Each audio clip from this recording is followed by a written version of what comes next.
Hello guys! For today's vlog, maglilinis tayo ng motor kasi nga sobrang madumi na siya. Dito kasi sa amin laging nag-high tide, tapos yung panahon pa ngayon laging umuulan. Tinatamad na nga si Mac maglinis ng motor kasi nga daw lagi daw umuulan, tapos yung dadaanan pa laging may high tide. Sabi ko naman linisin naman lang para naman kahit papano gumanda naman siya. Kawawa naman kasi si Mabi, lagi na lang madumi. Nakakapagod din kasi maglinis kapag ganitong mano-mano lang. Pag naman magpapa motor wash ka, mahal naman, tapos saglit lang dudumi rin naman. Kaya eto, mano-mano na lang namin nililinis, tipid pa.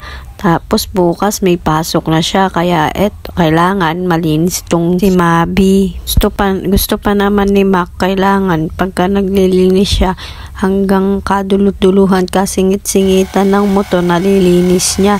Ayan na nga, tapos na kaming magsabon. Ayan, binabanlawan naman na niya si Mabi. Ayan, ang linis-linis na niya at mukhang bago na ulit. Ayos.